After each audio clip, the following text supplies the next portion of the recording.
Welcome to special analysis. నేను రమ మండవ. ఈ రోజు అనాలిసిస్లో భాగంగా మనం తీసుకోబోతున్న టాపిక్ ఏంటంటే వైసీపీ తరపు నుంచి విజయవాడ ఎంపీగా ఎవరు పోటీ చేసినా వాళ్ళు పూర్తిగా రాజకీయాల నుంచి తప్పుకోవాల్సిందేనా అంటే అవుననే చెప్పాలి. ఎందుకంటే మనం ఇక్కడ టైటిల్ కూడా ఇవ్వడం జరిగింది, విజయవాడ వైసీపీ ఎంపీగా పోటీ చేస్తే అంతే సంగతులు అని మనం ఒక టైటిల్ కూడా ఖాయం చేసాం. ఇక్కడ చూసినట్లయితే విజయవాడ ఎంపీగా పోటీ చేసిన వాళ్ళు ముగ్గురు కూడా గతంలో ఎప్పుడైతే వైఎస్ఆర్సీపీ ఎస్టాబ్లిష్ అయిందో, వైఎస్ఆర్ మరణం తర్వాత ఆయన హెలికాప్టర్ ప్రమాదంలో రెండోసారి సీఎం అయిన తర్వాత మరణించడం జరిగింది. ఆ తర్వాత జగన్మోహన్ రెడ్డి తన పార్టీని ఎస్టాబ్లిష్ చేసే ప్రయత్నం చేస్తున్నారు, బై ఎలక్షన్స్ని ఫేస్ చేశారు. సక్సెస్ఫుల్గా ఆయన బై ఎలక్షన్స్ కూడా జైల్లో ఉండి కూడా రన్ చేయగలిగి ఉన్నారు. ఆ తర్వాత 2014లో ఆయన ప్రత్యక్ష ఎన్నికల్ని ఫేస్ చేశాడు, 2019లో ఫేస్ చేశారు, అదేవిధంగా మొన్న 2024లో కూడా ప్రత్యక్ష ఎన్నికల్ని ఫేస్ చేశారు. ఈ మూడు ఎన్నికల్లో మనం చూసినట్లయితే 2014లో జగన్మోహన్ రెడ్డి ఆ రోజు రాష్ట్ర విభజన పరిస్థితులు ఉన్నాయి, విభజిత ఆంధ్రప్రదేశ్గా రాష్ట్రం మిగిలింది.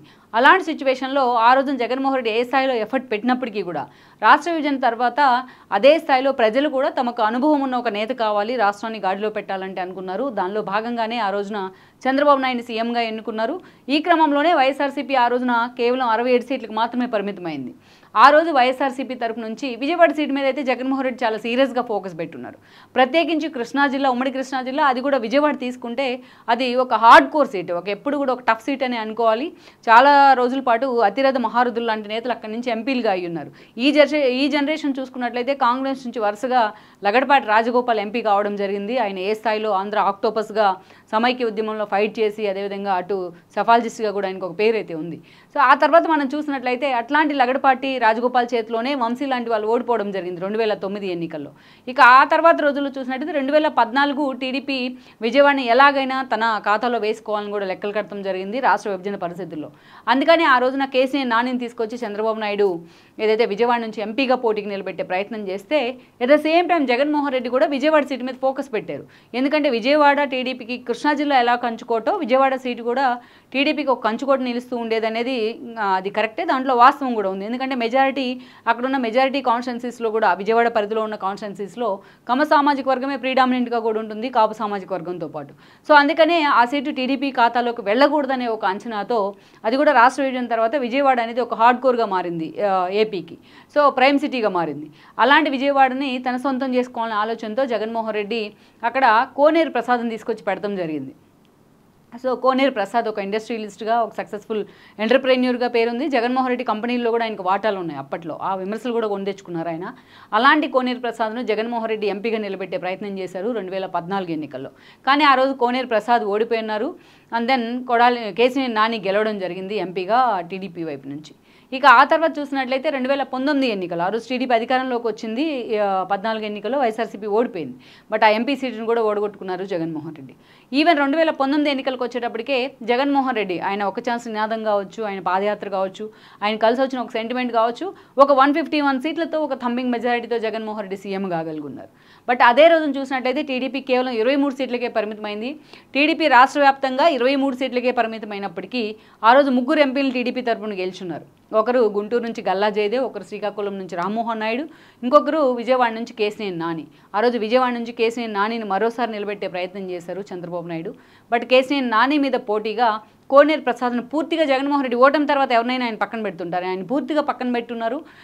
సో ఆ ఎన్నికల్లో ఏదైతే పీవీపీని తీసుకురావడం జరిగింది, పొట్లూరి వరప్రసాద్. ఆయన అప్పటికే ఒక ఇండస్ట్రియలిస్ట్గా, ఒక ఎంటర్ప్రెన్యూర్గా, అదేవిధంగా ఒక పీవీపీ సినిమాస్ అధినేతగా కూడా ఉన్నారు, ఒక ప్రొడ్యూసర్, సక్సెస్ఫుల్ ప్రొడ్యూసర్గా కూడా. అలాంటి పీవీపీని తీసుకొచ్చి జగన్మోహన్ రెడ్డి అక్కడ నిలబెట్టే ఒక సాలిడ్ వ్యక్తిని తీసుకొచ్చి కేసీఆర్ నానికి పోటీగా అక్కడ నిలబెట్టే ప్రయత్నం చేశారు. అయినప్పటికీ కూడా ఆ రోజు పీవీపీ ఓడిపోవడం జరిగింది. రాష్ట్ర వ్యాప్తంగా జగన్మోహన్ రెడ్డి వేవ్ ఇచ్చిన 2019 ఎన్నికల్లో కూడా అక్కడి నుంచి విజయవాడ ఎంపీగా పీవీపీ ఓడిపోయారు. కేసీఆర్ నాని మరోసారి గెలిచి పార్లమెంట్లో అడుగుపెట్టారు. ఇక ఆ తర్వాత చూసినట్లయితే కూడా ఇక విజయవాడ మీద అప్పటి నుంచి ఒక ఛాలెంజింగ్ ఫోకస్ పెట్టారు జగన్మోహన్ రెడ్డి. ఒక దశలో జేపీ లాంటి వాళ్ళు పోటీ చేస్తారని, మరో దశలో హీరో నాగార్జున లాంటి వాళ్ళు పోటీ చేస్తారని ప్రచారం జరిగింది. ఒక దశలో వంశీ లాంటి వాళ్ళని, కొడాలి నాని లాంటి వాళ్ళని విజయవాడ వైపు మళ్లించే ప్రయత్నం చేస్తున్నారని చర్చ కూడా వచ్చింది.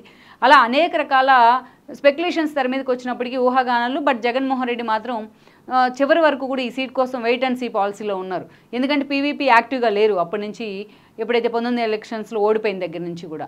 ఇక కేసీఆర్ నాని వర్సెస్ చిన్ని అన్నట్టుగా టీడీపీలో ఏదైతే ఒక విభేదాలు తెర మీదకి రావడం కానీ, టీడీపీ అధిష్టానాన్ని టార్గెట్ చేస్తూ కేశినేని నాని అనేక సార్లు పార్టీ అధిష్టానాన్ని విమర్శించిన పరిస్థితుల్లో ఆయన పూర్తి స్థాయిలో ఆయన పక్కన పెట్టే ప్రయత్నం జరిగింది టీడీపీ నుంచి. ఈ క్రమంలోనే కేశినేని నాని ఇమీడియట్ ఎఫెక్ట్ ఆయన వైఎస్ఆర్సీపీ జెండా కప్పుకున్నారు, ఎంపీగా కూడా పోటీ చేస్తున్నారు. ఆయన పార్టీలోకి వచ్చిన రోజే ఆయన విజయవాడ ఇన్ఛార్జిగా ప్రకటించారు జగన్మోహన్ రెడ్డి. కేశినేని నాని అక్కడి నుంచి పోటీ చేశారు. ఎప్పుడైతే కేశినేని నాని పార్టీ నుంచి వెళ్లారో కేశినేని చిన్నికి విజయవాడ నుంచి ఒక క్లియరెన్స్ అయితే దొరికింది, రూట్ మ్యాప్ క్లియర్ అయింది. ఈ క్రమంలోనే చంద్రబాబు నాయుడు కేశినేని చిన్నిని విజయవాడ ఎంపీగా టీడీపీ తరపున నిలబెట్టే ప్రయత్నం చేశారు, కేశినేని చిన్ని అలియాస్ శివనాథ్.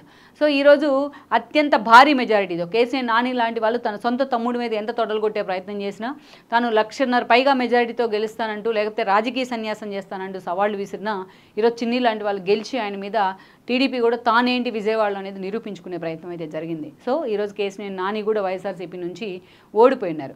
అయితే ఇక్కడ ఓడిపోవడం అనేది రాజకీయాల్లో కామనే. అయినప్పటికీ ఇక్కడ ఒక ట్విస్ట్ ఏంటంటే మనం చూసినట్లయితే 2014లో ఇక్కడ 2014లో కోనేరు ప్రసాద్, అదేవిధంగా 2019లో పీవీపీ, అదేవిధంగా 2024లో కేశినేని నాని, వీళ్ళు ముగ్గురు కూడా వైఎస్ఆర్సీపీ నుంచి ఎంపీలుగా పోటీ చేసిన వాళ్ళే. ఇవి ముగ్గురికి దగ్గర పోలికలు ఉన్నాయి. ఒక సక్సెస్ఫుల్ ఇండస్ట్రియలిస్టులుగా కూడా పేరున్న వాళ్ళే. అలాంటి ముగ్గురు కూడా వరుసగా వైఎస్ఆర్సీపీ నుంచి పోటీ చేసి విజయవాడ నుంచే పోటీ చేశారు, విజయవాడ నుంచి ఓడిపోయారు. అంతేకాదు వాళ్ళ ముగ్గురు కూడా కమ్మ సామాజిక వర్గానికి చెందిన ప్రతినిధులే కూడా. ఇది కూడా ఒక ట్విస్టే. వాళ్ళ ముగ్గురు కూడా ఆ సామాజిక వర్గం వాళ్ళని వెతికి మరీ జగన్మోహన్ రెడ్డి టికెట్లు ఇచ్చినా వాళ్ళ ముగ్గురు ఓడిపోవడం జరిగింది. ఇంకా అత్యంత కీలకమైన ఇంకొక పాయింట్ ఏంటంటే ఇక్కడ ఆ ముగ్గురు కూడా ఎప్పుడైతే వైఎస్ఆర్సీపీ నుంచి విజయవాడ తరపున పోటీ చేసి ఓడిపోయారో తాము రాజకీయ సన్యాసం చేస్తామంటూ కూడా ప్రకటనలు ఇస్తున్న పరిస్థితి. ఇక వాళ్ళు రాజకీయాల్లో కూడా లేని పరిస్థితి. అఫిషియల్గా ఇలాంటి ప్రకటన కోనేరు ప్రసాద్ కానీ పీవీపీ లాంటి వాళ్ళ నుంచి రాకపోయినా బట్ ఆల్మోస్ట్ వైఎస్ఆర్సీపీ నుంచి విజయవాడ ఎంపీగా పోటీ చేసిన వీళ్ళిద్దరూ కూడా గతంలో రాజకీయాల నుంచి పూర్తిగా తప్పుకునే ప్రయత్నం అయితే జరిగింది.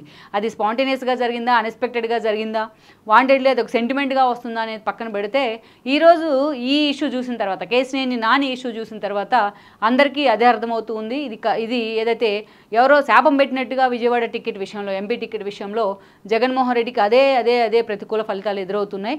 ఈరోజు కేశినేని నాని లాంటి వాళ్ళు కూడా ఒక స్ట్రాంగ్ బేస్ ఉంది తనకి అని కూడా టీడీపీ క్యాడర్ ఆయన బయటికి పోయిన పరిస్థితుల్లో కూడా ఆలోచనలో పడింది. అలాంటి సిచ్యువేషన్లో స్వయంగా తన తమ్ముడి చేతిలోనే కేశినేని నాని ఓడిపోవడం ఒక ఎత్తు అయితే, నేను రాజకీయాల నుంచి తప్పుకుంటున్నాను, రాజకీయాల నుంచి సన్యాసం తీసుకుంటున్నాను అన్నట్టుగా ఆయన మాట్లాడిన తీరు, ఆయన తీసుకున్న డెసిషన్ ఈరోజు చర్చనీయాంశం అవుతోంది. వరుసగా విజయవాడ వైసీపీ టికెట్ మీద పోటీ చేసిన ఈ ముగ్గురు కూడా, ఒకే సామాజిక వర్గానికి చెందిన ఈ ముగ్గురు కూడా ఈరోజు అత్యంత కీలక నిర్ణయాలు, రాజకీయాలకు దూరం అవడం. వీళ్ళల్లో కోనేరు ప్రసాద్ ఆల్రెడీ ఆయన అనారోగ్యంతో ఇటీవలే మరణించారు పాపం. సో ఇక్కడ చూసినట్టు ఈ ముగ్గురు కూడా ఒకే మోసగా వెళుతున్న పరిస్థితి. కానీ ఈరోజు రాబోయే రోజుల్లో విజయవాడ వైసీపీ ఎంపీగా పోటీ చేయాలంటే ఎవరైనా సరే ముందుకొచ్చి పోటీ చేసేందుకు భయపడే పరిస్థితి. ఎందుకంటే వంశీ లాంటి వాళ్ళు కూడా పోటీ చేయలేదు జగన్మోహన్ రెడ్డి కోరిన. సో అలా భయపడే పరిస్థితి వచ్చిందనుకోవాలి. ఎవరైతే విజయవాడ వైసీపీగా ఎంపీగా పోటీ చేస్తే వాళ్ళ రాజకీయ జీవితానికి అంతటితో సమాధి పడ్డట్టే అన్న చర్చ అయితే కూడా ఈరోజు సోషల్ మీడియాలో హాట్ టాపిక్ అవుతోంది. దాన్ని నిజం చేసే విధంగా కూడా వరుసగా జరిగిన ఈ ముగ్గురు సంఘటనలే ఒక ఉదాహరణనే చెప్పుకోవాలి.